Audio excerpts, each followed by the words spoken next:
there ends up being this border dispute between Mexico, New Mexico, and Texas. And basically, the federal government and the state of Texas are having this disagreement with the western boundary of Texas. Texas is claiming this sweeping portion of what is now western New Mexico, all the way to Santa Fe. So, Kyle, you're from that area. Think of how far Santa Fe is from the Texas border. Yeah, like, that's quite a bit. Yeah, like that's that's like kind of most of New Mexico.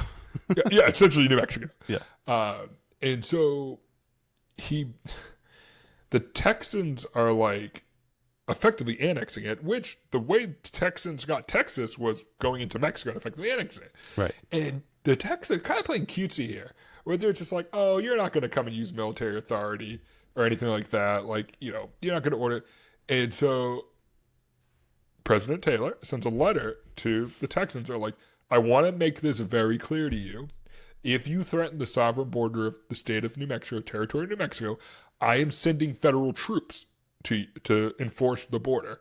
Again, we haven't done the Mexican-American War, but there's a very distinct language used in how he wrote that. Because Taylor basically started the Mexican-American War by marching troops to the Rio Grande border and saying, this is the border. So he's basically saying, remember that thing I did where I overthrew an entire government? I overthrew an entire government. Do you want me to overthrow? State's an easy one. State's an easy one. Last time I was on your side. This time I'm not going to be. So basically, he's like, yeah. And he's also, during this time period, talking about admitting California, New Mexico, and all these states should effectively default be free states. Right. That there's no obligation for the Union to protect slaves. So if we go back to what we talked about last week, slave owners. Yes, sorry, very important. It's very big very distinction, especially for Taylor. Very big distinction. Yes. This goes back to 15 years earlier, the Second Seminole War, where he refused to use the U.S. Army to capture to escape slaves, and he's doing the same thing.